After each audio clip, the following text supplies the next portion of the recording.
Al-Aqsa Mosque, Jerusalem, the third holiest site in Islam, and a place of intense conflict between Israelis and Palestinians. But Israel is an occupying power. If it can get away with things, then it will do them. Their central intention has been to occupy Masjid al-Aqsa, and they're trying to create the political atmosphere and understanding in the world that it belongs to them. It means beginning of the end of the state of Israel, because this meaning waging a holy war. It's not just a Palestinian issue, it's not just a Muslim issue, but it's a global human rights issue.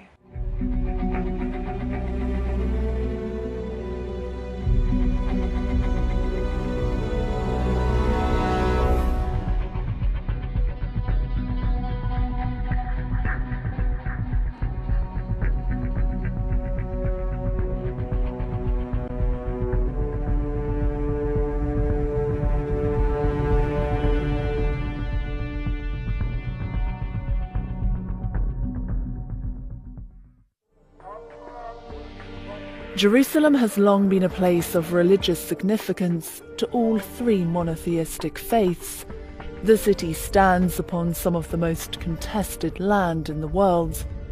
The only masjid mentioned by name in the Holy Quran that makes it central to the Islamic belief and ties Muslims towards Jerusalem. It is also considered to be the third mosque in Islam to which Muslims are ordered to travel, to visit. No other shrine, no other place of worship is as important as these three mosques. In the first place comes the one in Mecca, in the second place the one in Medina, and in the third place the one in Jerusalem. First and foremost, it's linked to the great prophets that are mentioned in the Holy Quran and to which Muslims adhere very closely to. So we have Prophet Dawood, Suleiman, Musa, Isa. All of these prophets are linked to Jerusalem and Masjid al-Aqsa. And of course, it culminates in Prophet ﷺ through his attending al-Aqsa himself physically. And the fact that the Prophet ﷺ himself made the miraculous journey, the night journey, from Mecca to Jerusalem and then heavens, known as Al-Isra wal-Mi'raj, that brings Jerusalem to the central fold of Islam and towards Muslims. And hence, Jerusalem becomes the central pivotal point in Islamic civilization. Historically, Al-Aqsa Mosque and the sanctuary in which it stands has been a flashpoint for conflict. In September 2000, Israeli Prime Minister Ariel Sharon, accompanied by a 1,000-strong security force, entered the Al-Aqsa compound and declared, "The Temple Mount is in our hands." Under Sharon's leadership, settlement construction had grown. At a meeting of settlers, he announced, "Everybody has to move, run and grab as many hilltops as they can." Sharon's visit to Al-Aqsa was viewed by many Palestinians as deeply provocative. The following day, outside Al-Aqsa Mosque, Israeli forces opened fire on unarmed Palestinian protesters. 7 civilians were killed and over 100 more were wounded. Demonstrations spread throughout the West Bank and the Gaza Strip. The Israeli state continued to respond with live ammunition.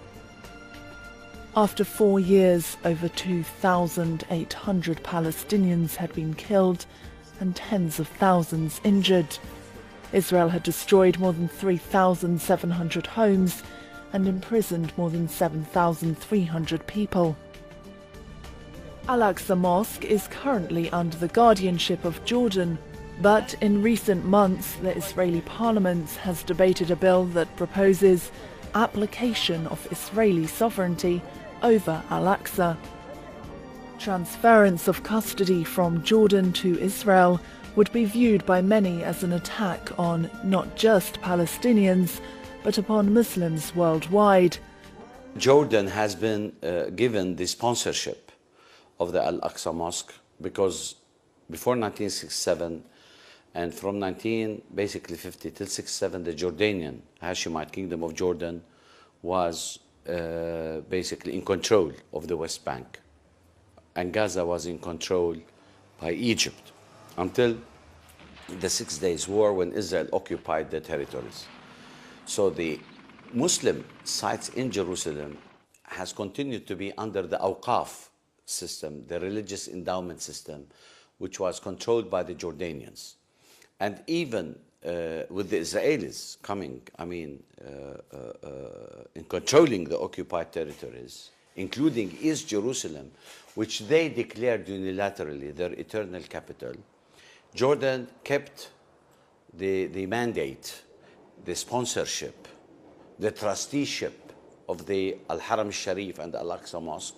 Since 1967, since the Israelis occupied East Jerusalem, their central intention has been to occupy Masjid al-Aqsa, and they're trying to create a political atmosphere and understanding in the world that it belongs to them. And this had measures to test the reaction of the global community. What would they do? So they occasionally storm the masjid to see what's going to happen in the international community. They propose certain bills to see what the international community, how it reacts. And of course, if the international community remains silent, then it makes it much more possible and probable for the Israeli authorities then to take over control. Access to the mosque is controlled by Israeli security forces. Palestinians, particularly young men, are frequently stopped from entering the compound, and arrests are commonplace. Israel says that the restrictions are necessary in order to prevent possible violent clashes from breaking out. There are restrictions on certain ages. Sometimes people below the age of 40 or below the age of 50 are not allowed to even come close to the mosque. Roadblocks, barricades, total closure of roads accessible or making it possible for people to access Jerusalem from different parts is also another problem. Even Arabs who have Israeli citizenship, who usually came from what we call the 1948 Palestine, have been restricted, and some of their top leaders like Sheikh Ra'ed Salah and others have been completely banned from entering into Al-Aqsa Mosque. How can they even get to their place of worship? Without going through checkpoints and getting searched, and men and women equally are getting searched, and there are further restrictions just to go to a place of worship. If this happened in the United Kingdom, there would be an absolute outcry. People would be protesting daily. But imagine somebody in London wanting to go to a church and being searched, photographed, having their ID card, being absolutely scrutinized for going to a place of worship. Many times you have seen pictures of thousands of people, praying the Friday, group prayer outside the Haram because the Israelis won't allow them to go into the Haram. Now, the problem is that by sheer force, the Israelis, have controlled all the gates to the Haram. And they control who goes in, who goes out. And that also, of course, is considered to be, something that instigates, people who are faithful, who want to practice their religion, and are being denied for security reasons that are unjustifiable and undefined.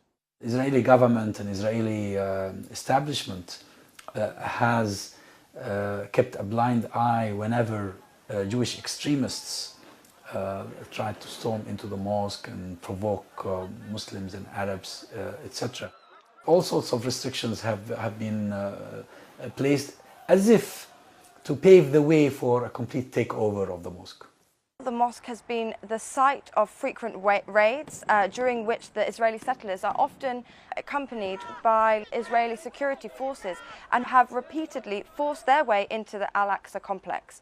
Such violations have led and will inevitably lead to violent confrontation. Other politicians in other parts of the Muslim world may also use the same phrase the Jordanians used, red line, but Israel has been crossing red lines for the past 70 years or so. This is paying lip service. It's not going to really make much difference. Jordan has a peace agreement with Israel. Well, of course, they should take the pivotal role. As nation states, they have a much greater clout. They have the political instruments at their disposal. But unfortunately, history has shown that they haven't been doing what they should be doing. and the fact that we have had a lot of rhetorics from a lot of Middle East leadership, yet it is not translated in any actions on the grounds. We have all these states still having great economic ties with Israel, they have diplomatic ties with Israel, and we would like to see those severed. Governments have always really been willing to give away rights of their populations. They're more concerned with persecuting opponents, suppressing the populations. And that's why the Arab masses welcomed the Arab Spring when the Arab Spring first blew across the region. They were hoping that the Arab Spring would change those tyrannical regimes that have consolidated their relationship with Zionism and with Israel at the expense of the Arab masses. And when in some Arab countries the Arab Spring succeeded in toppling these tyrannical regimes, we started seeing counter-revolutions funded by other tyrannical regimes like the UAE and Saudi Arabia. It's not like here when you want to pray, you go to church, you go to mosque, it's all open. Nobody asks you your ID or whether you're Christian or Muslim or Jewish. You know, these are places for worship. There shouldn't be any kind of impediments for people to go and pray. It's total humiliation, total forcing people to be subservient, total control, showing off who is in control. And this is the reflection of how power politics is being reflected by sheer force to assume sovereignty that has not been on the ground acceptable, neither by the Palestinians nor by the international community. Tensions at Al-Aqsa are often viewed as a microcosm of the wider Israeli-Palestinian conflict.